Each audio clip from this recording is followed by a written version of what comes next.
Good morning to everyone. Welcome to Next Toppers Vidyagram YouTube channel.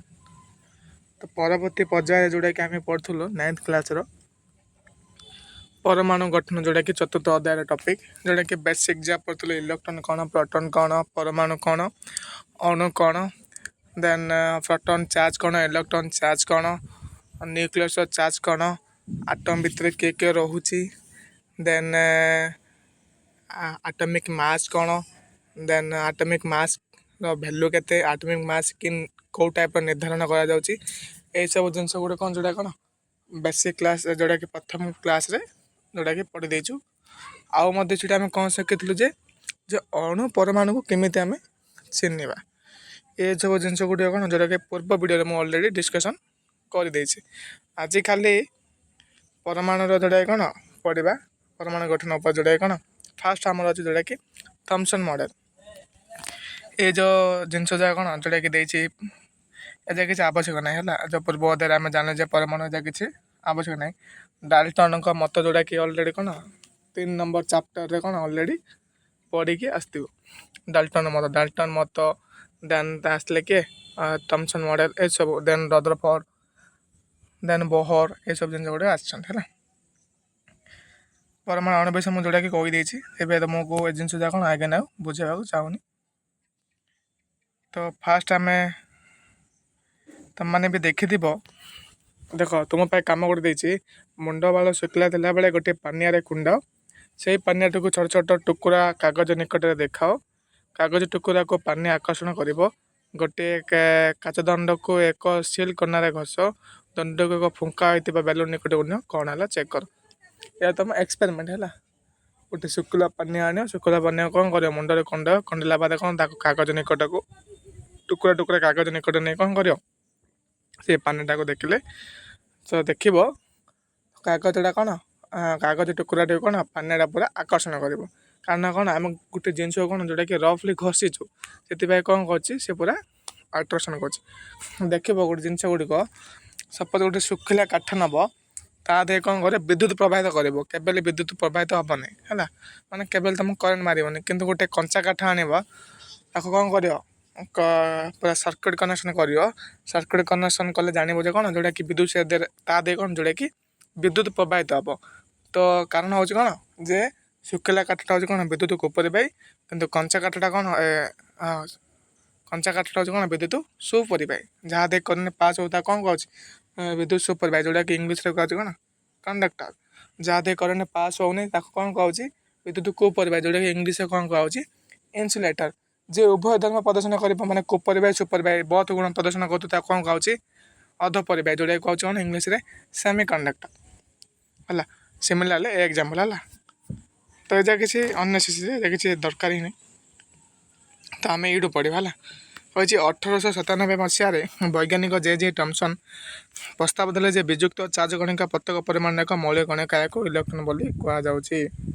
ସେ କ'ଣ କହିଥିଲେ ଜେ Thompson କେତେ ମସିହା ଯୋଉଟାକି ପ୍ରସ୍ତାବ ଦେଇଥିଲେ 1897 ମସିହାରେ କ'ଣ ପ୍ରସ୍ତାବ ଦେଇଥିଲେ ବିଯୁକ୍ତ ଚାର୍ଜ କଣିକା ପ୍ରତ୍ୟେକ ପରିମାଣର ଏକ ମୌଳିକ କଣିକା। ଗୋଟେ ଆଟମ୍ ଅଛି ହେଲା ଆଟମ୍ ଭିତରେ ନ୍ୟୁକ୍ଲିୟସ୍ ଅଛି ନ୍ୟୁକ୍ଲିୟସ୍ ଚାରିପଟେ କିଏ ବୁଲୁଛି ଇଲେକ୍ଟ୍ରନ୍ ବୁଲୁଛି ଆଣ୍ଡ ନ୍ୟୁକ୍ଲିୟସ୍ ଭିତରେ କିଏ ଅଛି ପଜିଟିଭ୍। ଯେଉଁ ବିଯୁକ୍ତ ଚାର୍ଜ କଣିକା ଗୁଡ଼ିକୁ କ'ଣ ବୋଲି କହିଥିଲେ ଯେ ମାଇନସ୍ ଏ ଯେଉଁ ମାଇନସ୍ ଗୁଡ଼ିକୁ କ'ଣ ବୋଲି ନାଁ ଦେଇଥିଲେ ମାଇନସ୍ ଏ ଯେଉଁ କ'ଣ କୁହାଯାଉଥିଲା ଇଲେକ୍ଟ୍ରନ୍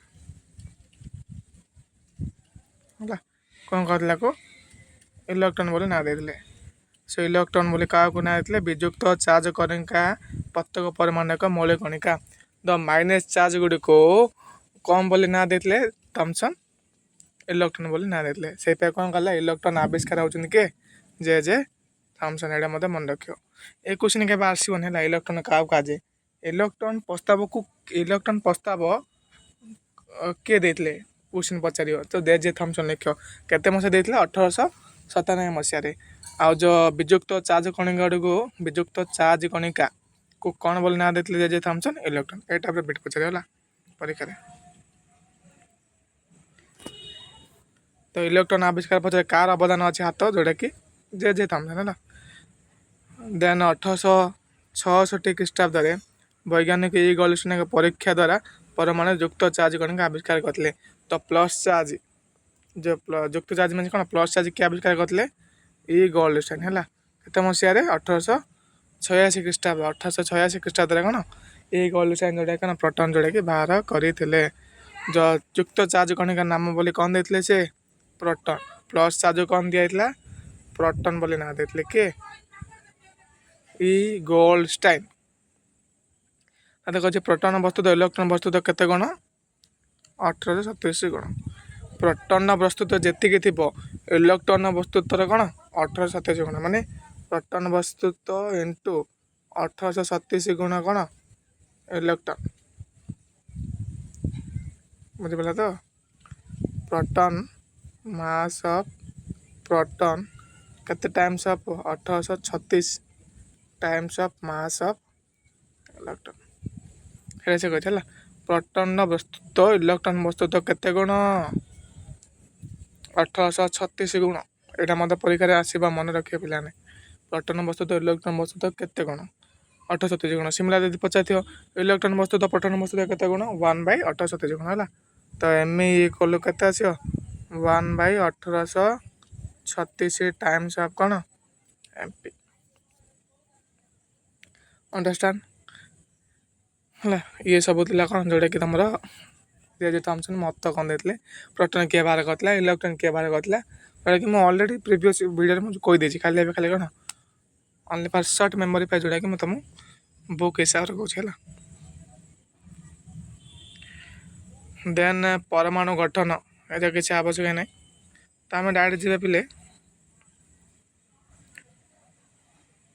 ଜେ ଥମ୍ପସନ୍ ଯିବା ହେଲା। ଜେ ଥମ୍ପସନ୍ ପ୍ରଥମେ ଆସିବା ଯେଉଁଟାକି ଥମ୍ପସନ୍ ମଡ଼େଲ୍ ହେଲା। ତ କହୁଛି ବ୍ରିଟିଶ ପଦାର୍ଥବିତ୍ ଜେ ଥମ୍ପସନ୍ କେବେ ଜନ୍ମଗ୍ରହଣ କରିଥିଲେ 1856 ମସିହାରେ କେବେ ମରଣ କରିଥିଲେ ଯେଉଁଟାକି ଉପରକୁ ଟିକେଟ୍ କାଟିଥିଲେ 1940 ମସିହାରେ। 1856 ମସିହା 18 ଡିସେମ୍ବର ଯେଉଁଟା କ'ଣ ଜନ୍ମଗ୍ରହଣ କରିଥିଲେ। ସେ କ'ଣ ଆବିଷ୍କାର କରିଥିଲେ ଜେ ଥମ୍ପସନ୍ ଇଲେକ୍ଟ୍ରନ୍ ଆବିଷ୍କାର କରିଥିଲେ ହେଲା। 1906 ମସିହାରେ ପଦାର୍ଥ ବିଜ୍ଞାନ ତାଙ୍କୁ ନୋବେଲ୍ ପୁରସ୍କାର ପାଇଥିଲେ। କେତେ ମସିହାରେ ଯେଉଁଟାକି ପଦାର୍ଥ ବିଜ୍ଞାନ ମିନ୍ସ ଫିଜିକାଲ୍ ସାଇନ୍ସ ହେଲା। ଫିଜିକାଲ୍ ସାଇନ୍ସରେ କେତେ ମସିହା ଯେଉଁଟାକି ନୋବେଲ୍ ପୁରସ୍କାର ପାଇଥିଲେ ସରକାରଙ୍କ ଠାରୁ ନୋବେଲ୍ ପୁରସ୍କାର 1906 ମସିହା ଯେଉଁଟା କ'ଣ ଜେ ଥମ୍ପସନ୍ ନୋବେଲ୍ ପୁରସ୍କାର ପାଇଥିଲେ କେଉଁଥିପାଇଁ ପଦାର୍ଥ ବିଜ୍ଞାନ ପାଇଁ ହେଲା। ସେ କ୍ୟାଭେଣ୍ଡିସ୍ ବିଜ୍ଞାନାଗାରରେ ନିର୍ଦ୍ଦେଶକ ରୂପେ 35 ବର୍ଷ କାର୍ଯ୍ୟ କରିଥିଲେ। କେତେ ବର୍ଷ ଯେଉଁଟାକି ଏକ୍ସପେରିମେଣ୍ଟ କରିଥିଲେ 35 ବର୍ଷ କାଳ କେଉଁଠି କ୍ୟାଭେଣ୍ଡିସ୍ ବିଜ୍ଞାନାଗାରରେ 35 ବର୍ଷ କାଳ କ'ଣ ଯେଉଁଟାକି ସେ ଏକ୍ସପେରିମେଣ୍ଟ କରିଥିଲେ।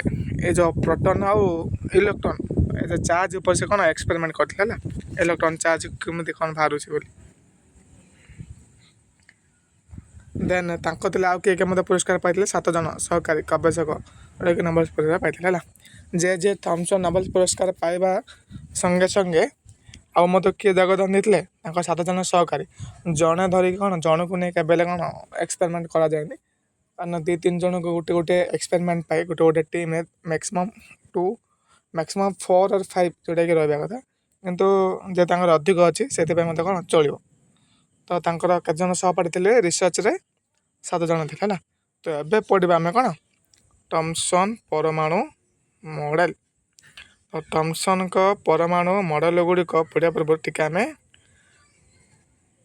କ'ଣ ପଢ଼ିବା ତରଭୁଜ ଉପରେ ଯେଉଁଟା କ'ଣ ପଢ଼ିବା ଯେଉଁଟାକି ମୁଁ ଦେଖାଉଛି ଏଇଟା ହେଲା। ଏଇଟା ହେଉଛି ଥମ୍ପସନ୍ ପରମାଣୁ ମଡ଼େଲ୍ ବୁଝିପାରିଲା ନା। ଏଇଟା ହେଉଛି ଆଟମିକ୍ ଷ୍ଟ୍ରକ୍ଚର୍ ଯେଉଁଟାକି ତରଭୁଜ ଥମ୍ପସନ୍ ପରମାଣୁ ମଡ଼େଲ୍। ତରଭୁଜ ପିଲାମାନେ ଆମେ ସମସ୍ତେ ଖାଇତେ ଆମେ ପ୍ରତ୍ୟେକ ଜିନିଷ ଗୁଡ଼ିକ କେବେ ମଧ୍ୟ କ'ଣ ଯେଉଁଟାକି ଏକ୍ସପେରିମେଣ୍ଟ କରୁନୁ ଯେଉଁଟା ଦେଲେ ମଧ୍ୟ କ'ଣ ଯେଉଁଟାକି ଖାଇ ଦେଇଥାଉ। ତ ସିଏ କ'ଣ କରିଥିଲେ ଜେ ଥମ୍ପସନ୍ ତ ତରଭୁଜକୁ ନେଇ କ'ଣ କରିଥିଲେ ଏକ୍ସପେରିମେଣ୍ଟ କରିଥିଲେ। ତ ଆମେମାନେ ସମସ୍ତେ ଜାଣିଛେ ତରଭୁଜର ଉପର ଭାଗଟା କ'ଣ ସବୁବେଳେ ଗ୍ରୀନ୍ ରହୁଛି ଆଉ ତା'ର ଭିତର ଭାଗଟା କ'ଣ ରହୁଛି ରେଡ଼୍ ରହୁଛି ଆଉ କ'ଣ ରହୁଛି ତରଭୁଜ ଭିତରେ ମଞ୍ଜି ରହୁଛି। ବୁଝିପାରିଲ ନା। ତରଭୁଜର ଉପର ଭାଗଟା କ'ଣ ରହୁଛି ଗ୍ରୀନ୍ ରହୁଛି। ତରଭୁଜର ଭିତର ଭାଗରେ କ'ଣ ରହୁଛି ଭିତରେ ପ୍ରୋଟନ୍ ରହୁଛି ପ୍ରୋଟନ୍ କହୁଛି ରେଡ଼୍ ଯେଉଁଟାକି ଲାଲ ଦେଖାଯାଉଛି ଆଉ କ'ଣ ସିଡ଼୍ ରହୁଛି ମଞ୍ଜି ରହୁଛି ହେଲା। ତ ଆମେ ଏଠି କ'ଣ କନସିଡ଼ର କରେ ଏ ଯେଉଁ ଉପର ଭାଗଟା କ'ଣ କହିବା ଉପର ଭାଗଟା ଆମର ରହୁଛି କ'ଣ ଆଟମ୍। ବୁଝିପାରିଲ ନା। ଏ ଯେଉଁ ଆମ ଯେଉଁ ଗ୍ରୀନ୍ ଅଂଶଟା ଦେଖାଯାଉଛି ସେଇଟା ସବୁବେଳେ କ'ଣ ଆଟମ୍। ଆଉ ଯେଉଁ ମଞ୍ଜି ଗୁଡ଼ିକ ସିଡ୍, ଏ ଯେଉଁ ମଞ୍ଜି ଗୁଡ଼ିକ କ'ଣ କୁହାଯାଉଛି ଇଲେକ୍ଟ୍ରନ୍। ବୁଝିପାରିଲେ ନା? ଯେଉଁ ସିଡ୍ ମଞ୍ଜି ଗୁଡ଼ିକ କ'ଣ ବୋଲି ସେ ନାଁ ଦେଇଥିଲେ ଇଲେକ୍ଟ୍ରନ୍। ଆଉ ଯେଉଁ ରେଡ୍ ଅଂଶ ଯାହା ଦେଖାଉଥିଲା କ'ଣ ପ୍ରୋଟନ୍, ଯେଉଁଟାକି ମୁଁ ତୁମକୁ କହିଥିଲି ଯେଟା ଗୋଟେ ଆଟମ୍। ଆଟମ୍ ଭିତରେ କ'ଣ ରହୁଛି ନ୍ୟୁକ୍ଲିୟସ୍। ନ୍ୟୁକ୍ଲିୟସ୍ ଚାରିପଟେ କିଏ ରହୁଛି ଇଲେକ୍ଟ୍ରନ୍। ଦେନ୍ ଭିତରେ କିଏ ରହୁଛି ପ୍ଲସ୍ ଚାର୍ଜ। ସେମ୍ କନସେପ୍ଟ ହିଁ କ'ଣ ଯେଉଁଟାକି ଆପ୍ଲାଏ କରିଥିଲେ କିଏ ଆମର ଯେଉଁଟାକି ସାଇଣ୍ଟିଷ୍ଟ ଜେ ଥମ୍ପସନ୍। ଯେ ଯେଉଁ ଗ୍ରୀନ୍ ଅଂଶଟାକୁ ଦେଇଥିଲେ ଆଟମ୍, ଆଉ ଯେଉଁ ମଞ୍ଜି ଗୁଡ଼ିକୁ ଦେଇଥିଲେ କ'ଣ ଇଲେକ୍ଟ୍ରନ୍, ଆଉ ଯେଉଁ ଲାଲ ଅଂଶଟାକୁ ଦେଇଥିଲେ କ'ଣ ପଜିଟିଭ୍ ଚାର୍ଜ। ଆକୁ ପୁରା ସୁନ୍ଦର ଭାବରେ କ'ଣ ସଜ୍ଜିତ କରିକି ନାମକରଣ କରିଥିଲେ କିଏ ଜେ ଥମ୍ପସନ୍। ଯେଉଁଟାକି ଏଗେନ୍ ମଧ୍ୟ କ'ଣ ଏ ଚିତ୍ର ମାଧ୍ୟମରେ ଦେଖାଇଥିଲେ ଗୋଟେ ଆଟମ୍ ଭିତରେ କ'ଣ ଅଛି ଯେତିକି ଆମାଉଣ୍ଟ ଅଫ୍ ପଜିଟିଭ୍ ଚାର୍ଜ ଅଛି ସେତିକି ଆମାଉଣ୍ଟ କ'ଣ ନେଗେଟିଭ୍। ଯେଉଁ ପ୍ଲସ୍ ଯାହା ଦେଇছে କ'ଣ ପଜିଟିଭ୍ ଚାର୍ଜ, ଧଳା ଭିତରେ ଯେଉଁଟାକି ମ୍ୟାନିଚିନ୍ ଅଛି ସେ କ'ଣ ନେଗେଟିଭ୍ ଚାର୍ଜ ହେଲା। କମ୍ପେୟାର ଯେଉଁଟାକି ବୁଝିବା ପାଇଁ ଯେଉଁଟାକି ଚିତ୍ରଟା ଦେଖାଇଲି। ତ ଏବେ ସେ କ'ଣ ପ୍ରସ୍ତାବ ଦେଇଥିଲେ ସେଇଟା ପଢ଼ିବା ହେଲା।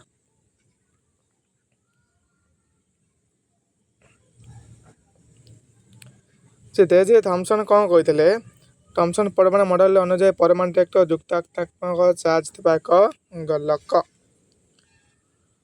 ଥମ୍ପସନ୍ଙ୍କ ପରମାଣୁ ମଡେଲରେ କ'ଣ ଦେଇଥିଲେ, ସେ ଗୋଟେ କ'ଣ ଦେଇଥିଲେ ଯୁକ୍ତାତ୍ମକ ଚାର୍ଜ ରହିଥିବା କ'ଣ ଗୋଲକ। ଇଲେକ୍ଟ୍ରନ୍ ଗୁଡ଼ିକ ଭିତରେ ବାଣ୍ଟିଏ ରହିଥାନ୍ତି। ତରଭୁଜ ସହିତ ଥମ୍ପସନ୍ ପରମାଣୁ ମଡେଲକୁ ତୁଳନା କରାଯାଇପାରେ। ତରଭୁଜ ଲାଲ ଖାଇବା ଅଂଶଟି ପରି ପରମାଣୁ ଯୁକ୍ତାତ୍ମକ ଚାର୍ଜ ବିସ୍ତାରିତ ହୋଇଥିବା ବେଳେ ତରଭୁଜ ମଞ୍ଜି ଗୁଡ଼ିକ ପରି ପରମାଣୁରେ ଇଲେକ୍ଟ୍ରନ୍ ଗୁଡ଼ିକ ବିଚ୍ଛୁରିତ ରହିଥାନ୍ତି। ତ ଆର ଆକ୍ଚୁଆଲି ମିନିଂ କ'ଣ କହିଥିଲେ ଯେ ଆଟମ୍ ଭିତରେ କିଏ ଅଛି ପିଲେ ନ୍ୟୁକ୍ଲିୟସ୍ ଅଛି। ନ୍ୟୁକ୍ଲିୟସ୍ ଭିତରେ କିଏ ଅଛି ପଜିଟିଭ୍ ଚାର୍ଜ ଅଛି। ନ୍ୟୁକ୍ଲିୟସ୍ ବାହାରେ କିଏ ବୁଲୁଛି ପିଲେ ଇଲେକ୍ଟ୍ରନ୍। ସେଥିପାଇଁ ସେ କହିଛି କ'ଣ ଥମ୍ପସନ୍ ପରମାଣୁ ମଡେଲ ଅନୁଯାୟୀ ପରମାଣୁଟି ଏକ କ'ଣ ଯୁକ୍ତାତ୍ମକ ଚାର୍ଜ ରହିଥିବା ଏକ ଗୋଲକ। ତ ପରମାଣୁଟି କ'ଣ ବୋଲି ନାଁ ଦେଇଥିଲେ ଯୁକ୍ତାତ୍ମକ ଚାର୍ଜ ବୋଲି ନାଁ ଦେଇଥିଲେ। ଆଉ ସେ ଯୁକ୍ତାତ୍ମକ ଚାର୍ଜ ବାହାରେ କେଉଁ ଗୁଡ଼ିକ ଘୁରି ବୁଲନ୍ତି ଇଲେକ୍ଟ୍ରନ୍ ଗୁଡ଼ିକ ସେଇଟା କହିଥିଲେ ହେଲା। ସପୋଜ୍ ଏଇଟା ପ୍ଲସ୍ ଚାର୍ଜ ଅଛି ପିଲେ, ଏ ପ୍ଲସ୍ ଚାର୍ଜ ବାହାରେ କିଏ ଘୁରି ବୁଲୁଛି ଇଲେକ୍ଟ୍ରନ୍। ତ ଯେହେତୁ ଇଏ ଘୁରି ବୁଲୁଛି ତ ସେତେବେଳେ ତାଙ୍କ ମାଇଣ୍ଡରେ ଗୋଟେ ଷ୍ଟ୍ରାଇକ୍ କଲା ଯେ ଏଇ ଯେଉଁ ମୁଁ ଯେଉଁ ଏକ୍ସପେରିମେଣ୍ଟଟା କରୁଛି ସେ ଏକ୍ସପେରିମେଣ୍ଟଟା କାହା ଥିଲେ ସମାନ ହେଇପାରିବ ତରଭୁଜ ଥିଲେ ଯେଉଁଟା କ'ଣ ସମାନ ହେଇପାରିବ। କାରଣ ତରଭୁଜ ମଧ୍ୟ କ'ଣ ସେଇ ଟାଇପ୍ର ଭିତର ଅଂଶରେ କ'ଣ ଦୁଇଟା ରହୁଛି, ଗୋଟେ ହେଉଛି ଲାଲ ଅଂଶରେ ଅଛି, ଆଉ ଗୋଟେ କ'ଣ ମଞ୍ଜି ମଧ୍ୟ ରହୁଛି, ତା ବାହାର ଆବରଣ ମଧ୍ୟ ରହୁଛି। ସେଥିପାଇଁ କ'ଣ କରିଥିଲେ ମୁଁ ଯେଉଁ ଏକ୍ସପେରିମେଣ୍ଟ କରୁଛି ସେଇ ଏକ୍ସପେରିମେଣ୍ଟଟା କାହା ଥିଲେ ସମାନ ହେଇପାରିବ ତରଭୁଜ ଥିଲେ କ'ଣ ସମାନ ହେଇପାରିବ, ଯେଉଁଟାକି ୱାଟରମେଲନ୍ ବୋଲି କୁହାଯାଉଛି। ବୁଝିପାରିଲେ ତ କ'ଣ କହିଲେ ଥମ୍ପସନ୍ ପରମାଣୁ ମଣ୍ଡଳ ଅନୁଯାୟୀ ପରମାଣୁଟି ଯୁକ୍ତାତ୍ମକ ଚାର୍ଜ ରହିଥିବା ଏକ ଗୋଲକ। ଇଲେକ୍ଟ୍ରନ୍ ଗୁଡ଼ିକ ଭିତରେ ବାଣ୍ଟିଆ ରହିଥାଏ। ପରମାଣୁ ଭିତରେ କିଏ ଅଛି ପଜିଟିଭ୍ ଚାର୍ଜ ଅଛି। ପଜିଟିଭ୍ ଚାର୍ଜ ବାହାରେ ପଟେ କିଏ ଘୁରି ବୁଲନ୍ତି ଇଲେକ୍ଟ୍ରନ୍ ଗୁଡ଼ିକ ଘୁରି ବୁଲନ୍ତି। ଯେଉଁଟାକି ସଂକ୍ଷିପ୍ତରେ କହିଥିଲେ ଯେ ତରଭୁଜ ସହିତ ଥମ୍ପସନ୍ ପରମାଣୁ ମଣ୍ଡଳକୁ କ'ଣ ତୁଳନା କରାଯାଇପାରିବ। ତରଭୁଜ ଲାଲ ଖାଇବା ଅଂଶଟିକୁ ଯୁକ୍ତାତ୍ମକ ଚାର୍ଜ ବୋଲି କହିଥିଲେ, ଆଉ ମଞ୍ଜି ଗୁଡ଼ିକ କ'ଣ କରିଥିଲେ ଇଲେକ୍ଟ୍ରନ୍ ଗୁଡ଼ିକ ବିଚ୍ଛୁରିତ ରହିଥାନ୍ତି। ଇଏ ହେଉଛି କ'ଣ ଥମ୍ପସନ୍ ପରମାଣୁ ମଡେଲର ପ୍ରସ୍ତାବ। ଯଦି ପରୀକ୍ଷା ପଚାରେ ରାଇଟ୍ ଆଣ୍ଡ ଏକ୍ସପ୍ଲେନ୍ ଥମ୍ପସନ୍ ପରମାଣୁ ମଡେଲ, ଥମ୍ପସନ୍ ଆଟମିକ୍ ମଡେଲ ବୋଲି ଯଦି ପଚାରେ ଦେନ୍ ଏତିକିରେ ଲେଖିବ ହେଲା। ଥମ୍ପସନ୍ ପରମାଣୁ ମଡେଲ ତାଙ୍କ ପ୍ରସ୍ତାବ କ'ଣ ଥିଲା ସେଇଟା ପଢ଼ିବା ଏବେ। ଯାହା କହିଥିଲେ ଉପରେ ସେଇଟା ହିଁ ସେ ଲେଖିଛି ହେଲା। ପରମାଣୁ ଏକ ଯୁକ୍ତାତ୍ମକ ଚାର୍ଜ ଧାରଣ କରୁଥିବା ଗୋଲକ। ଏଥିରେ ଇଲେକ୍ଟ୍ରନ୍ ଗୁଡ଼ିକ ସବୁ ଭାବେ ଦୃଢ଼ ଭାବେ ସଂଯୁକ୍ତ ହୋଇ ରହିଥାନ୍ତି। ଏବେ ହିଁ ଯେଉଁଟାକି ଟିକେ ପୂର୍ବରୁ କହିଲେ କ'ଣ ପ୍ଲସ୍ ଚାର୍ଜ ଅଛି, ପ୍ଲସ୍ ଚାର୍ଜ ବାହାର ପଟେ କିଏ ଅଛି ଇଲେକ୍ଟ୍ରନ୍ ଗୁଡ଼ିକ ଯେଉଁଟା କ'ଣ ସଂଯୁକ୍ତ ହୋଇ ରହିଥାନ୍ତି। ଇଏ ହେଉଛି ଆମର କ'ଣ ପ୍ରଥମ ପ୍ରସ୍ତାବ ଦେଇଥିଲେ। ସେକେଣ୍ଡ ପ୍ରସ୍ତାବ କ'ଣ ଦେଇଥିଲେ କହିଥିଲେ ପରମାଣୁର ଯୁକ୍ତାତ୍ମକ ଚାର୍ଜ ବିଦ୍ୟୁତାତ୍ମକ ଚାର୍ଜ ସମାନ ପରିମାଣ ଥାଏ, ତେଣୁ ପରମାଣୁଟି ବିଦ୍ୟୁତ ନିରପେକ୍ଷ। ଯେଉଁଟାକି କ'ଣ କହିଲେ ସେକେଣ୍ଡ ପଏଣ୍ଟରେ ଏଇଟା ହେଉଛି ଆଟମ୍। ଆଟମ୍ ଭିତରେ କିଏ ଅଛି ନ୍ୟୁକ୍ଲିୟସ୍। ନ୍ୟୁକ୍ଲିୟସ୍ ଭିତରେ କିଏ ଅଛି ପଜିଟିଭ୍ ଚାର୍ଜ। ଦେନ୍ ପଜିଟିଭ୍ ଚାର୍ଜ ବାହାରି ପଟେ କିଏ ଅଛି ନେଗେଟିଭ୍। ଏଇଟା ଏତିକି ଏଇ ଯେଉଁ ପୁରା ଏକ୍ସପେରିମେଣ୍ଟଟା ହେଲା ଏତିକି ପାର୍ଟଟା କ'ଣ କହିଥିଲେ ଥମ୍ପସନ୍ ହେଲା। ଥମ୍ପସନ୍ଙ୍କ ବିବରଣୀ ଦେନ୍ ଆଟମ୍ଟା ଗୋଟେ ହେଇଗଲା ଯେଉଁଟାକି ଲାଲ ଅଂଶଟା। ସେ ପାଇଁ କ'ଣ କହୁଛି ଯେ ଯେତିକି ଆମାଉଣ୍ଟ ଅଫ୍ ପଜିଟିଭ୍ ଚାର୍ଜ ଅଛି ସେତିକି ଆମାଉଣ୍ଟ ଅଫ୍ କ'ଣ ନେଗେଟିଭ୍ ଚାର୍ଜ ଅଛି। ସେଇପାଇଁ କ'ଣ ସେମାନେ ବିଦ୍ୟୁତ ନିରପେକ୍ଷ। ବୁଝିପାରିଲ ତ ସେକେଣ୍ଡ ପଏଣ୍ଟ। ଫାର୍ଷ୍ଟ ପଏଣ୍ଟ କ'ଣ କହିଲା पॉजिटिव चार्ज बाहर पटे इलेक्ट्रॉन गुड़े पूरा कौन संयुक्त रही ये हूँ कौन प्रथम प्रस्ताव। सेकेंड प्रस्ताव कौन कहते गोटे परमाणु भितर जी अमाउंट ऑफ पॉजिटिव चार्ज अच्छी से अमाउंट ऑफ कौन अच्छी नेगेटिव चार्ज रही से परमाणुटी कौन विद्युत निरपेक्ष जोटा कि कौन न्यूट्रल बोली कहते ये हूँ कौन दुईटा प्रस्ताव परमाणु मॉडल विषय लिखा गले तरबुज जिनसा कौन पूरा संक्षिप्त थप जेन जदि प्रस्ताव लिखा कहते से पॉइंट पूरा लिख ये हूँ तुम कौन 3 मार्क्स क्वेश्चन है। ताते कही मात्र अन्य केतक वैज्ञानिक मान परिकल्पित तथ्य गुड़ थॉमसन मॉडल द्वारा बुझापी संभव है तेणु मॉडल वैज्ञानिक द्वारा ग्रहणीय हो पारा ना। त्रुटि कौन होता ना ये जो प्रस्ताव देते समस्त वैज्ञानिक कौन जोटा कि स्वीकृति पाइले स्वीकृति प्रदान देले ना मॉडल टी से कौन कराला से कनसेप्ट हिं धरिकी जोटा कि किए आसते रदरफोर्ड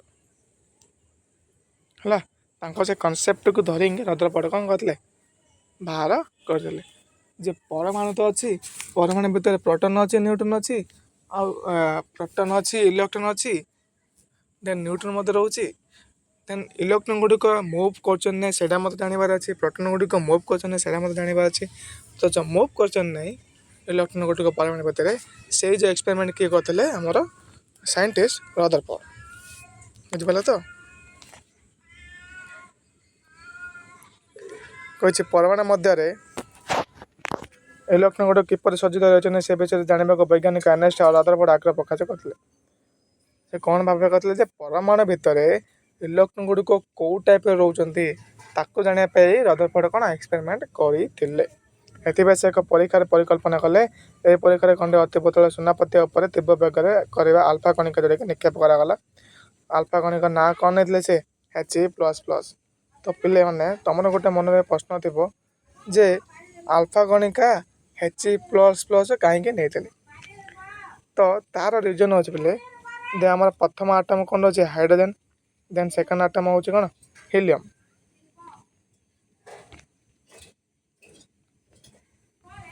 तो प्रथम कौन कहले प्रथम आटम हूँ कौन आम हाइड्रोजन सेकेंड आटम हूँ हीलियम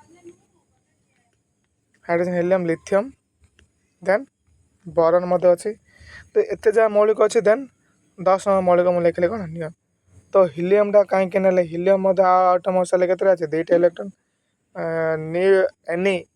नियन मध्य कौन atom cell 8टा electron am the जन जा कौन पिले कौन फॉलो कर ऑक्टेट रूल दी जन जा कौन जोटा कि फॉलो कर माने से कौन क्या बंध मध्य कौन बॉन्ड फॉर्मेशन करेंगे जे मु मोर कौन निरपेक्ष भाव में दी जन कौन जोटा कि पंचुले किए किए हीलियम आउ नियन तो मोर क्वेश्चन होचे से हीलियमटा कहीं नियन टी को नेले ना जेहेतु यार कारण होची आटम पाखरे किए रही हीलियम आटम दूर किए रही नियन जेहेतु आटम पाखे हीलियम मौलिक अच्छी से जे किए रदरफोर्ड हीलियम मौलिक कौन प्रथम कनसीडर करते बुझिपारे तो हीलियम मौलिक कौन ना नियन मौलिक कौन ना जेहेतु फास्ट जिनस हूँ ये ऑक्टेट रूल फॉलो करुँची से क्या बंध फॉर्मेशन करना निरपेक्ष भाव कौन जोटा कि एकाकी जीवन जापन करिछि फास्ट जिनस सेकेंड जिनस हूँ कौन ये आटम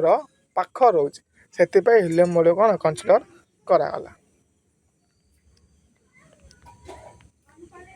तो अल्फा पार्टिकल नाम कौन होता है हीलियम आयन यहाँ मत परीक्षा पचार कौ पार्टिकल नहीं रदरफोर्ड एक्सपेरिमेंट अल्फा पार्टिकल जार वस्तुता के फॉर यू जोटा कि लिखा हो पे 2 हीलियम 4 जोटा कि मुझे जनरल स्ट्रक्चर मत पूर्व आधार पढ़ी जाटा एक्स है ये हूँ तुम कौन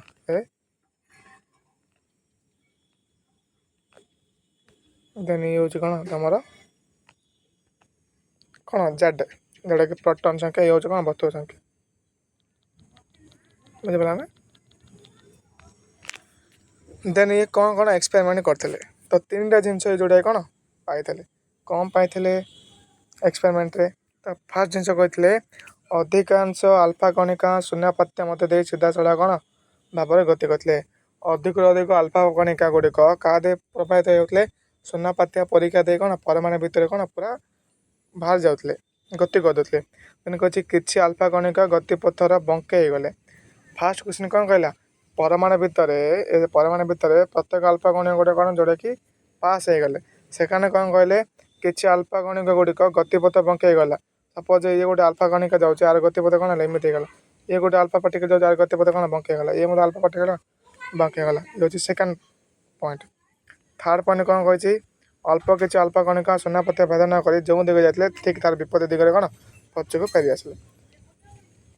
ତିନିଟା ପଏଣ୍ଟ କହିଥିଲା। ଫାର୍ଷ୍ଟ ପଏଣ୍ଟ କ'ଣ କହିଛି, ସପୋଜ ଏଇଟା ମୁଁ ଆଟମ୍ ନେଲେ ପିଲେ ତ କହିଥିଲା ଫାର୍ଷ୍ଟ ପଏଣ୍ଟ ପ୍ରତ୍ୟେକ କ'ଣ କଣିକା ଗୁଡ଼ିକ ପାସ୍ ହେଇଗଲେ।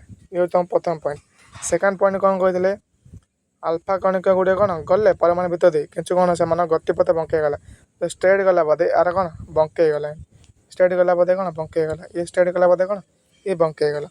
ତିନି ପଏଣ୍ଟ କ'ଣ କହୁଥିଲେ, ଆଉ କିଛି ଆଲଫା କଣିକା ଗୁଡ଼ିକ ଥିଲେ ଯେଉଁ ପଥରେ ଯାଇଥିଲେ ସେଇ ପଥ କ'ଣ ପଛକୁ ଫେରି ଆସିଲା। ସପୋଜ ଇଏ ଦିଗ ଯାଇଥିଲା, ଦେନ୍ ଇଏ କ'ଣ କଲା ସେଇ ଦିଗରେ କ'ଣ ଯେଉଁଟାକି ପଛକୁ ଫେରି ଆସିଲା। ସପୋଜ ଇଏ ମଧ୍ୟ ଏଇ ଦିଗ ଯାଇଥିଲା, ସିଏ ତାର ଅପୋଜିଟ୍ ଦିଗରେ କ'ଣ ସେଇଟାକି ପଛକୁ ଫେରି ଆସିଲେ। ତିନୋଟି ପରୀକ୍ଷଣ କହିଥିଲେ ହେଲା। ଫାର୍ଷ୍ଟ ପରୀକ୍ଷଣ କ'ଣ କହିଥିଲେ, ପ୍ରତ୍ୟେକ ଆଲଫା କଣିକା ଗୁଡ଼ିକ ସମାନ ବେଗରେ ଯେଉଁଟା କ'ଣ ଗତି କରୁଥିଲେ। ସେକେଣ୍ଡ ପର୍ଟିକାଲ କ'ଣ କହିଥିଲା, ଯେଉଁଟା କନସିଡର କରିଥିଲେ କିଛି କିଛି ଆଲଫା କଣିକା ଗୁଡ଼ିକ ସେମାନେ କ'ଣ ଗତିପଥ ଯେଉଁଟା କ'ଣ ପରିବର୍ତ୍ତନ କରିଥିଲେ, ବଙ୍କେଇ ଯାଇଥିଲେ। ଥାର୍ଡ଼ ପଏଣ୍ଟ କ'ଣ କହିଥିଲେ, କିଛି କିଛି ଆଲଫା କଣିକା ଗୁଡ଼ିକ କ'ଣ ଯେଉଁ ଦିଗ ଯାଇଥିଲେ ତାର ବିପରୀତ ଦିଗରେ କ'ଣ ସେମାନେ ପୁରା ପଛକୁ ଫେରି ଆସିଲେ। ତିନିଟା ପଏଣ୍ଟ ଯେଉଁଟାକି ଚିତ୍ର ମାଧ୍ୟମ ତୁମକୁ ଦେଖେଇଛି ମୋତେ ହେଲା। ଏ ଯେଉଁ ଚିତ୍ର ଏତିକି ଯେଉଁ ଚିତ୍ରଟା କ'ଣ ଫାର୍ଷ୍ଟ ପଏଣ୍ଟ ଯେଉଁଟାକି ସମାନ ଦିଗରେ ଗଲେ। ଦେନ୍ ସେକେଣ୍ଡ ପଏଣ୍ଟଟା କ'ଣ କହିଛି, ଦେଖ ଏମାନଙ୍କ ଗତିପଥ ଟିକେ କ'ଣ ବଙ୍କେଇ ଗଲା। ଏତିକି ପଏଣ୍ଟ ଇଏ ସେକେଣ୍ଡ ପଏଣ୍ଟ। ଦେନ୍ ଇଏ ହେଉଛି କ'ଣ ତୁମର ଥାର୍ଡ଼ ପଏଣ୍ଟ, ଯେଉଁ ଦିଗ ଯାଇଥିଲେ ସେଇ ଦିଗରେ କ'ଣ ପଛକୁ ଏଗେନ୍ ଫେରି ଆସିଲା। ଇଏ ତୁମର କ'ଣ ଯେଉଁଟାକି ଥାର୍ଡ଼ ପଏଣ୍ଟ ବୋଲି କ'ଣ କନସିଡର କରିଥିଲେ। ଯେଉଁଟାକି ମୁଁ ମଧ୍ୟ ଚିତ୍ର ଯେଉଁଟାକି ସମ୍ପୂର୍ଣ୍ଣ ଦେଖାଇ ଦେଉଛି ତୁମକୁ ହେଲା। ଇଏ ତୁମର କ'ଣ ଜେ ଥମ୍ପସନ୍ ମଡ଼େଲର ଯେଉଁଟାକି ଡାଇଗ୍ରାମଟା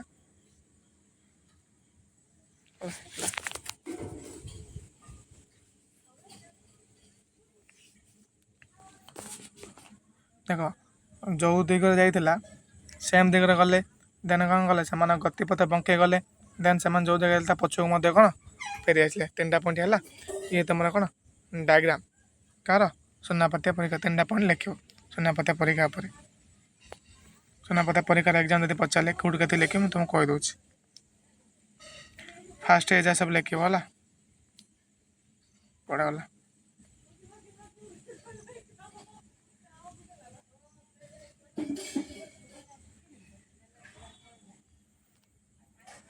ये लिख अल्फा कणिका नहीं लिख बोला ये प्रथम लिख स्टार्ट करियो।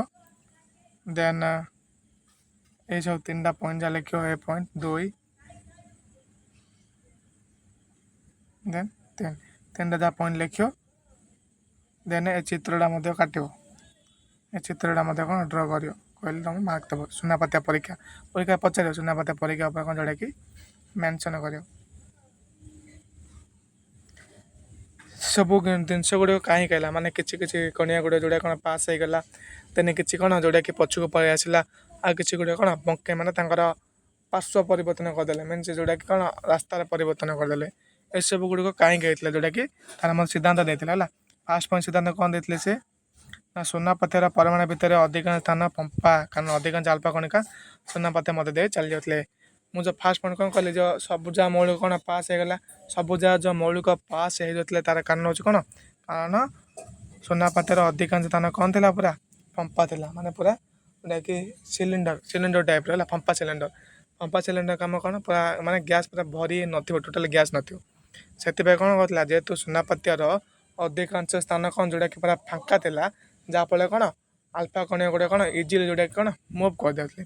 देन सेकेंड पॉइंट कौन कहूँ खूब कम संख्यक कणिका गतिपथ में बंकई जाऊँगी जो सूचना मिलूँ परमाणु युक्तात्मक चार्ज खूब कम स्थान दखल कर। आउ कौन कह सेकेंड पॉइंट मुझे कौन कह सेकेंड पॉइंट जे किसी किसी अल्फा कणिया गुड़ा कौन कौन जोटा कि बंकई जाती पूरा बैंड हो जाती कारण कौन थी ना परमाणु भितर कौन रही युक्तात्मक चार्ज खूब कम स्थान दखल कर। से भितर कौन परमाणु भितर जेहेतु पॉजिटिव मात्रा कौन बहुत कम अच्छी जहाँफल कौन ଆଲଫା କଣିକା ଗୁଡ଼ିକ କ'ଣ ଯେଉଁଟାକି ବଙ୍କେଇ ଯାଉଛି ହେଲା। ପ୍ରତ୍ୟେକର ଜିନିଷ ଗୁଡ଼ିକର ସିଦ୍ଧାନ୍ତରେ ସେ ପୁରା କନକ୍ଲୁଜନ୍ ମଧ୍ୟ ଦେଇଥିଲେ କ'ଣ ପାଇଁ ହେଉଛି। ଦେନ୍ ତାର କ'ଣ କହିଲି ଯେ ବିପଦ ଦିଗରେ ପଛକୁ ମଧ୍ୟ କ'ଣ ପଳେଇ ଆସନ୍ତି। ତ ସେଇଟା ମଧ୍ୟ ରିଜନ୍ ଦେଇଥିଲେ ଯେ ଅତି କେତେକ ଆଲଫା କଣିକା ସିଧା ଆଗକୁ ନ ଯାଇପାରି 180 କୋଣରେ ବିକ୍ଷେପିତ ପଛକୁ ଫେରି ଆସୁଛି। ଏଥିରୁ ସୂଚନା ମିଳୁଛି ଯେ ସୁନା ପରମାଣୁର ସମସ୍ତ ଯୁକ୍ତାତ୍ମକ ଚାର୍ଜ ବସ୍ତୁତ କେନ୍ଦ୍ରୀଭୂତ ହୋଇ ପରମାଣୁ ମଧ୍ୟରେ ଖୁବ୍ କମ୍ ସ୍ଥାନ ଅଧିକାର କରିଛି। କ'ଣ କହିଲା ଯେ ସୁନା ପରମାଣୁର ସମସ୍ତ ଯୁକ୍ତାତ୍ମକ ଚାର୍ଜ ଆଉ ବସ୍ତୁତ୍ୱ କେନ୍ଦ୍ରୀଭୂତ ହୋଇ ପରମାଣୁ ମଧ୍ୟରେ ଖୁବ୍ କମ୍ ସ୍ଥାନ ଅଧିକାର କରିଛି। ଏହାର କାରଣ ହେଉଛି ଯେହେତୁ କ'ଣ ଯେଉଁ ଦିଗରେ ଯାଉଥିଲା ସେଇ ଦିଗରେ କ'ଣ କରୁଥିଲା ପଛକୁ ଫେରି ଆସୁଥିଲା। ତା କାରଣ ହେଉଛି ତାର ବସ୍ତୁତ ସଂଖ୍ୟା କ'ଣ ଯେଉଁଟାକି ପୁରା କମ୍ ସ୍ଥାନ ଦଖଲ କରିଛି। କାରଣ ପଜିଟିଭ୍ ମାତ୍ରା ସେଇଟା ପୁରା କମିଯାଇଛି, ଇଲେକ୍ଟ୍ରନ୍ ମାତ୍ରାଟା କ'ଣ ହେଇଛି ସେଇଟା ଅଧିକ ହେଇଯାଉଛି। ଯେହେତୁ କ'ଣ ଇଲେକ୍ଟ୍ରନ୍ ମାତ୍ରାଟା ଅଧିକ ହେଇଯାଉଛି ତ ଆମ ବସ୍ତୁ ସଂଖ୍ୟା ପାଇଁ ଫର୍ମୁଲା କ'ଣ ରହୁଛି ବସ୍ତୁ ସଂଖ୍ୟା A = n-z କିନ୍ତୁ ବସ୍ତୁ ସଂଖ୍ୟାରେ ଇଲେକ୍ଟ୍ରନ୍ ଆମକୁ କିଛି ଫରକ ପଡ଼ୁନି, କିନ୍ତୁ ପଜିଟିଭ୍ରେ ମାତ୍ରା ଫରକ ରହୁଛି। ଯେହେତୁ ପଜିଟିଭ୍ ସଂଖ୍ୟା କ'ଣ ପ୍ରୋଟନ୍ ସଂଖ୍ୟା ମିଶୁଛି, ଯେହେତୁ ପ୍ରୋଟନ୍ ସଂଖ୍ୟା ବହୁତ କମ୍ ରହୁଛି ସେଥିପାଇଁ କ'ଣ ବସ୍ତୁତ ସଂଖ୍ୟା ମଧ୍ୟ କ'ଣ ରହୁଛି କମ୍ ରହିଗଲା। ସେଥିପାଇଁ କ'ଣ କରାହେଉଛି ଯେହେତୁ କ'ଣ ସୁନାପାତ୍ୟାର ପରମାଣୁର ବସ୍ତୁ ସଂଖ୍ୟା ଯେହେତୁ କମ୍ ରହିଗଲା ସେଥିପାଇଁ କ'ଣ ଅଧିକାଂଶ ସୁନାପାତ୍ୟା ଆଲଫା କଣିକା ଗୁଡ଼ିକ କ'ଣ ଯେଉଁଟାକି ପଛକୁ 180° କୋଣ ଯେଉଁଟା କ'ଣ ପଛକୁ ବିକ୍ଷେପିତ ହେଇଗଲା। ବୁଝିପାରିଲ 3ଟା ପଏଣ୍ଟ। ଫାର୍ଷ୍ଟ ପଏଣ୍ଟରେ କାରଣ ହେଉଛି ଅଧିକାଂଶ ସ୍ଥାନ ଫମ୍ପା ଥିଲା, ସେଥିପାଇଁ କ'ଣ ହେଉଥିଲା ଅଧିକାଂଶ ସୁନାପାତ୍ୟା କ'ଣ ପରମାଣୁ ଭିତର ଦେଇ ଅତିକ୍ରମ କରିଦେଉଥିଲା। ସେକେଣ୍ଡ ପଏଣ୍ଟ କ'ଣ ଥିଲା ବଙ୍କେଇ ଯାଉଥିଲା କାରଣ କ'ଣ ଯେହେତୁ ପଜିଟିଭ୍ ଚାର୍ଜର ମାତ୍ରାଟା କ'ଣ ବହୁତ କମ୍ ଥିଲା। ଥାର୍ଡ଼ ପଏଣ୍ଟ କ'ଣ କହିଲି ଯେ ଯେଉଁ ଦିଗରେ ଯାଉଥିଲେ ସେମାନେ କ'ଣ ପଛକୁ ଫେରି ଯାଉଥିଲେ। ତାର ମଧ୍ୟ ରିଜନ୍ କ'ଣ ଦେଇଥିଲେ କାରଣ ବସ୍ତୁ ସଂଖ୍ୟା କ'ଣ ସୁନାର ବସ୍ତୁ ସଂଖ୍ୟା ବହୁତ କମ୍ ଥିଲା। କାରଣ କ'ଣ ଯେହେତୁ ଇଲେକ୍ଟ୍ରନ୍ ମାତ୍ରା ସେଇଠି ଅଧିକ ରହିଥିଲା। ଇଲେକ୍ଟ୍ରନ୍ ମାତ୍ରା ଅଧିକ ହେଲେ ବସ୍ତୁ ସଂଖ୍ୟା କିଛି ମଧ୍ୟ ଫରକ ପଡ଼ିବ ନାହିଁ। ପ୍ରୋଟନ୍ ସଂଖ୍ୟା ଯଦି ଅଧିକ ହେବ ଦେନ୍ ବସ୍ତୁ ସଂଖ୍ୟା ଫରକ ପଡ଼ିବ।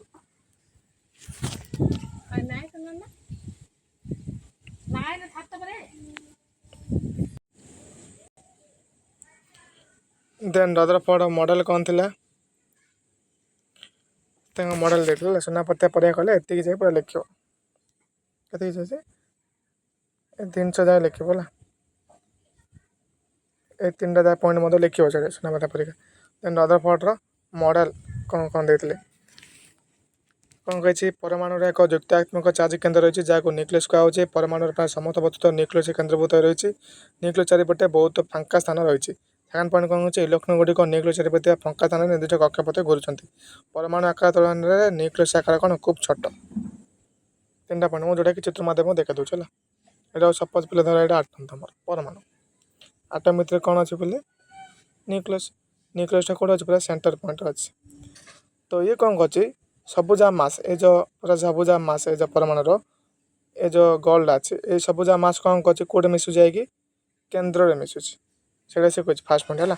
ପରମାଣୁର ଏକ ଯୁକ୍ତାତ୍ମକ ଚାର୍ଜ କେନ୍ଦ୍ର ରହିଛି ଯେଉଁଟାକି ଏଇଟା ପରମାଣୁର ଯୁକ୍ତାତ୍ମକ ଚାର୍ଜ ଏ ପଏଣ୍ଟଟା ଯାହାକୁ ନ୍ୟୁକ୍ଲିୟସ୍ ବୋଲି କୁହାଯାଉଛି। ପରମାଣୁର ପ୍ରାୟ ସମସ୍ତ ବସ୍ତୁ ତ ନ୍ୟୁକ୍ଲିୟସ୍ କେନ୍ଦ୍ରୀଭୂତ ହେଉଛି। ପରମାଣୁର ଯାହା ବି ଏରେ ଭ୍ୟାଲୁ ଥିବ ସବୁ ଯାହା କେଉଁଠି କେନ୍ଦ୍ରୀଭୂତ ହେଉଛି ଆସିକି ମଝିରେ କେନ୍ଦ୍ର ଯେଉଁଟାକି କ'ଣ କେନ୍ଦ୍ରୀଭୂତ ହେଉଛି। ଯାହାଫଳରେ ନ୍ୟୁକ୍ଲିୟସ୍ ଚାରିପଟେ ବହୁତ ଫାଙ୍କା ସ୍ଥାନ ରହିଯାଉଛି। ଯାହାଫଳରେ କ'ଣ ସବୁ ଯାହା ମାସ୍ ଆସି କେଉଁଠି ମିଶୁଛି ନ୍ୟୁକ୍ଲିୟସ୍ ଭିତରେ ମିଶି ଯାଉଛି। ଯାହାଫଳରେ କ'ଣ ନ୍ୟୁକ୍ଲିୟସ୍ ଚାରିପଟେ କ'ଣ ବହୁତ ଫାଙ୍କା ସ୍ଥାନ ରହୁଛି। ଦେନ୍ ତା ବୋଧେ ମୁଁ କ'ଣ କହୁଥିଲି ଯେ ନ୍ୟୁକ୍ଲିୟସ୍ ଚାରିପଟେ କିଏ ବୁଲୁଛି ପିଲେ ଇଲେକ୍ଟ୍ରନ୍ ଯେଉଁଟାକି ସେକେଣ୍ଡ ପଏଣ୍ଟ। ନ୍ୟୁକ୍ଲିୟସ୍ ଚାରିପଟେ କିଏ ବୁଲୁଛି ଇଲେକ୍ଟ୍ରନ୍ ଗୁଡ଼ିକ। ଦେନ୍ 3 ପଏଣ୍ଟ କ'ଣ କହୁଛି ପରମାଣୁ ଆକାର ତୁଳନାରେ କ'ଣ ନ୍ୟୁକ୍ଲିୟସ୍ ଆକାର ବହୁତ ଛୋଟ। ପରମାଣୁ କ'ଣ ଆଟମ୍ର ସବୁଟା କ'ଣ ବଡ଼ ଦେଖାଯାଉଛି କାଠାରୁ ନ୍ୟୁକ୍ଲିୟସ୍ ଠାରୁ। ତ ଆଟମ୍ର ସାଇଜ୍ କେତେ ପିଲେ ଯେଉଁଟାକି ମନେ ରଖିବ 10⁻⁻10 ସାଇଜ୍ ଅଫ୍ ଦି ଆଟମ୍ ହେଲା। 10⁻⁻ କ'ଣ -10 ଯେଉଁଟାକି ସାଇଜ୍ ଅଫ୍ ଆଟମ୍ ହେଲା। ଯଦି ପଚାରେ ରଦରଫୋର୍ଡ ପ୍ରସ୍ତାବ କ'ଣ କହିଲେ ଏଇଟା ମନେ ରଖିବ। ସିମ୍ପଲ୍ ପିଲେ ଖାଲି ତୁମେ ଡାଇଗ୍ରାମାଟିକାଲି ମନେ ରଖିବ ଗୋଟେ ଆଟମ୍ ଅଛି। ଆଟମ୍ ଭିତରେ କ'ଣ ଅଛି ନ୍ୟୁକ୍ଲିୟସ୍ ଅଛି। ଆଟମ୍ର କେନ୍ଦ୍ରକୁ କ'ଣ କୁହାହେଉଥିଲା ନ୍ୟୁକ୍ଲିୟସ୍ ବୋଲି କୁହାହେଉଥିଲା। ନ୍ୟୁକ୍ଲିୟସ୍ ଚାର୍ଜ କ'ଣ ଯେଉଁଟାକି ପଜିଟିଭ୍। କାରଣ କ'ଣ କହୁଛି ନା ଆଟମ୍ର ସବୁ ଯାହା ବସ୍ତୁ ତ କ'ଣ କରୁଛି ନ୍ୟୁକ୍ଲିୟସ୍ ଭିତରେ ଆସି କ'ଣ ଯେଉଁଟାକି କେନ୍ଦ୍ରୀଭୂତ ହେଇଯାଉଛି। ଇଏ ତୁମର କ'ଣ ଫାର୍ଷ୍ଟ ପଏଣ୍ଟ। ସେକେଣ୍ଡ ପଏଣ୍ଟ କ'ଣ କହୁଛି ନ୍ୟୁକ୍ଲିୟସ୍ ଆସିଲା ମିନ୍ସ ଇଲେକ୍ଟ୍ରନ୍ ମଧ୍ୟ ଆସିବ। ନ୍ୟୁକ୍ଲିୟସ୍ ଚାରିପଟେ କିଏ ଘୁରି ବୁଲୁଛି ଇଲେକ୍ଟ୍ରନ୍ ଗୁଡ଼ିକ ଯେଉଁଟା କ'ଣ ଘୁରି ବୁଲୁଛି। ଥାର୍ଡ଼ ପଏଣ୍ଟ କ'ଣ କହୁଛି ନା ପରମାଣୁ ଯଦି କମ୍ପେୟାର କରିବା କାହା ନ୍ୟୁକ୍ଲିୟସ୍ ଯଦି କମ୍ପେୟାର କରିବା ତ ପରମାଣୁ ଆକାର କ'ଣ ସବୁଠାରୁ ବଡ଼ ରହିବ କାଠାରୁ ନ୍ୟୁକ୍ଲିୟସ୍ ଆକାର ଠାରୁ। ଇଏ ଥିଲା ତୁମ ଯେଉଁଟା କ'ଣ 3ଟା ପ୍ରସ୍ତାବ କ'ଣ ରଦରଫୋର୍ଡ। ଦେନ୍ ନେକ୍ସଟ କ୍ଲାସ୍ରେ ପଢ଼ିବା ରଦରଫୋର୍ଡଙ୍କ ତ୍ରୁଟି। ରଦରଫୋର୍ଡ ଯେହେତୁ ତ୍ରୁଟି ମଧ୍ୟ ଅଛି, ରଦରଫୋର୍ଡ ଯଦି ତ୍ରୁଟି ନଥାନ୍ତା ଦେନ୍ ବହର କେବେ ମଧ୍ୟ କ'ଣ ଯେଉଁଟାକି ସାଇଣ୍ଟିଷ୍ଟ ଆସିନଥାନ୍ତି। ଯେହେତୁ ରଦରଫୋର୍ଡ କିଛି ତ୍ରୁଟି ଅଛି ତ ତାଙ୍କ ତ୍ରୁଟିଟି କ'ଣ ସୁଧାରିବା ପାଇଁ କିଏ ଆସିଥିଲେ ବହର ଆସିଥିଲେ। ତ ସେଇଟା କ'ଣ ପରବର୍ତ୍ତୀ ପର୍ଯ୍ୟାୟ ଯେଉଁଟାକି ଆମେ କ'ଣ ଡିସ୍କସନ୍ କରିବା। ଯଦି କିଛି ଡାଉଟ୍ ଥିବ ଦେନ୍ ପଚାରିପାରିବ। ରହୁଛି, ଜୟ ଜଗନ୍ନାଥ।